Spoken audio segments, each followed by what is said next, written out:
اور جے ایک مہینے تیرا اے عقیدہ تے 11 مہینے کیوں غیر حاضر رہنا؟ ساڑیاں پریشانیاں دی وجہ یہ ہے کہ اسی ایک مہینے تے ماندے ہیں پر 11 مہینے نہیں ماندے. وہ ایک مہینہ ساڑی تربیت کردہ کہ دوسرے 11 مہینے بھی یہی عقیدہ رکھو گے تے پھر تہاڈی دین بھی اچھا تے تہاڈی دنیا بھی اچھی. پر حال ساڈا من ہور پاسے تے منکا ہور پاسے. اللہ اس من تے منکے نو ایک کرن دی توفیق عطا فرمائے. سردار حسین سردار چشتی نے بڑے سونے انداز نہ کیا کہندا کہ عقل کی حقیقت بھی من دی نہیں. نالے کتب ہووے نالے چور ہووے نالے آپ ہووے نالے نفی ہووے نالے عاجزی تے سینہ زور ہووے. پتر آدم دا اس نو من دا نہیں جو آدم ذات ہو کے آدم خور ہووے. عاشق او سردار نہیں ہو سکتا جو اتوں ہور ہووے تے وچوں ہور ہووے. اسی باہروں ہور تے اندروں کچھ جی اندروں باہروں ایک ہوئے گا تو پھر گل بنے گی. تے اس محفل چ آن دا بین دا مقصد یہ ہے کہ اسی اندروں باہروں ایک ہو جائیے. دعا کر دیں مولا اس محفل چ جس طرح آن دی توفیق عطا کیتی ہے سانو اندروں باہروں بھی ایک ہون دی توفیق عطا فرما. مولا جی میں ظاہر روشن کیتا اومی باطن بھی اپنے پیارے محبوب کی محبت نہ روشن کر دی. گج وج کے محبت نہ بیٹھن دا جاگن دا ذوق دا شوق دا عقیدت دا عقیدے کا اظہار کرے. جے نعرہ تکبیر ماشاءاللہ نعرہ تکبیر نعرہ رسالت نعرہ رسالت سیدی مرشدی سیدی مرشدی. اللہ ہم سب کی حاضری ہم سب کی نوکری اپنے دربار میں قبول فرمائے. تمام منتظمین جنہوں نے اس بزم کو سجانے میں کئی مہینے کئی راتیں کئی دن صرف کیے مالک کائنات ان کی نوکری قبول فرمائے. دارین کی سعادتیں نعمتیں راحتیں رحمتیں ان کا مقدر اور نصیب فرمائے. آپ حضرات جہاں سے چل کر آئے اللہ ایک ایک قدم پر کروڑ کروڑ نیکی کا اجر عطا فرمائے. کوئی پریشان حال ہے اللہ مشکل کشا نبی کا علی کا صدقہ سب کی مشکلیں دور فرمائے.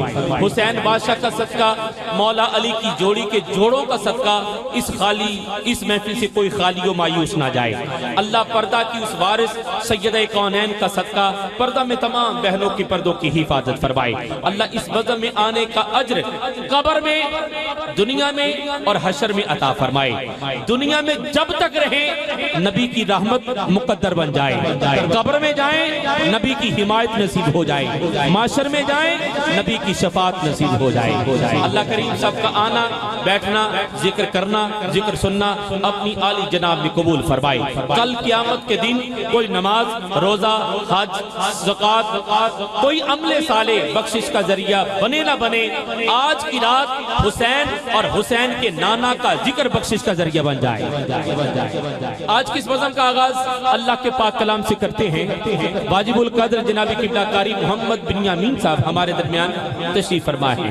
ملتمس ہوں جناب من سے تشریف لائیں اور اللہ کے پاک کلام سے آج کس بزم کا آغاز فرمائیں. میں آپ حضرات کے سامنے قرآن کریم کی 2 آیات کا مفہوم اختصار کے ساتھ عرض کرنا چاہوں گا.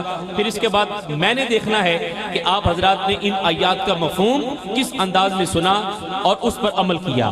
پہلی آیت مبارکہ کا مفہوم اللہ تعالیٰ فرماتا ہے کہ ہم نے جنہیں قرآن یہ کتاب عطا فرمائی وہ اس کتاب کی تلاوت کا حق ادا کرتے ہیں. اور حضرت امام غزالی علیہ رحمہ فرماتے ہیں کہ حق کے تلاوت قرآن کیا ہے کہ جو قاری قرآن کی تلاوت کرے اسے پتہ ہو کہ ان آیات کے شان نزول کیا ہے اس کی تفسیر اس کے معنی اس کے مطالب اس کے مفاہیم کیا ہیں. یہ حق کے تلاوت ہے. یہ پڑھنے کے حق ہیں سننے کا بھی حق ہے. سننے کا حق کیا ہے؟ اللہ نے فرمایا جب قرآن پڑھا جائے اسی خاموشی سے سنو تاکہ تم پر رحمت کی جائے. کون کون اللہ کی رحمت چاہتا ہے؟ تو اب خاموشی سے آپ نے قرآن کریم سننا ہے اور اس یقین سے سننا ہے کہ ہم محفل ذکر رسول میں نہیں بلکہ دربار رسول میں صاحب قرآن کے حضور قرآن سن رہے ہیں. ذوق سے شوق سے عقیدت سے محبت سے اللہ کا پاک کلام سنیے گا. جناب قبلہ کاری محمد بنیامین صاحب.